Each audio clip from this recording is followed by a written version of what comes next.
SRM kitchen and ব্লগে জানাই সকলকে স্বাগতম। আজকে আমি চলে এসেছি গলদা চিংড়ির ভাপা রেসিপি নিয়ে। এই প্রথমবার এত বড় গলদা চিংড়ি দিয়ে ভাপা বানাবো। ছোট্ট কাঁচি নিয়েছি, এটি ছোট চিংড়ি মাছ কাটা কাঁচি। এটি দিয়েই আজকে বড় গলদা চিংড়িটাকে পরিষ্কার করে নেব।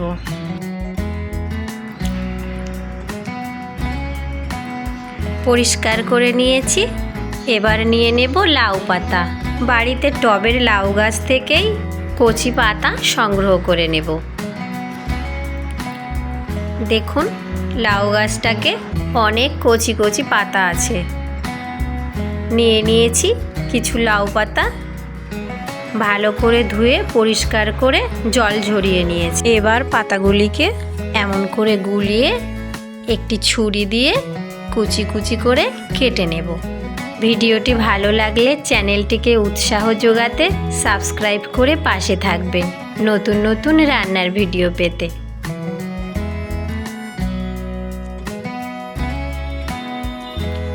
গরম জলের মধ্যে লবণ দিয়ে এবার কুচে নেওয়া লাউ পাতাগুলো একটু সিদ্ধ করে নেব।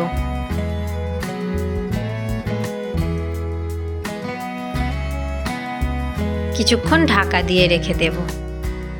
দেখুন সিদ্ধ হয়ে গিয়েছে। এবার লাউ পাতার জল ঝরিয়ে নেব। চিংড়ি মাছের খোসা ছাড়িয়ে নিয়েছি। এবার পরিমাণ মতো লবণ, হলুদ গুঁড়ো, সর্ষে পোস্ত বাটা 1 টেবিল চামচ, 1 টেবিল চামচ নারকেল বাটা, সাদা সর্ষে বাটা 1/2 টেবিল চামচ, 1/2 টেবিল চামচ জিরের গুঁড়ো, 1/2 টেবিল চামচ মরিচের গুঁড়ো, 1/2 টেবিল চামচ কাশ্মীরি লঙ্কার গুঁড়ো, 1 টেবিল চামচ সরিষার তেল দিয়ে ভালো করে চিংড়ি মাছ মাখিয়ে নিচ্ছি।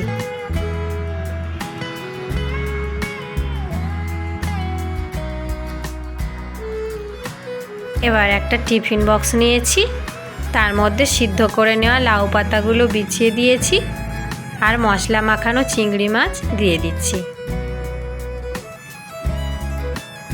উপর থেকে আবারও কিছু মশলা দিয়ে দিলাম আর লাউ পাতা সিদ্ধ বাকিটা দিয়ে দিলাম।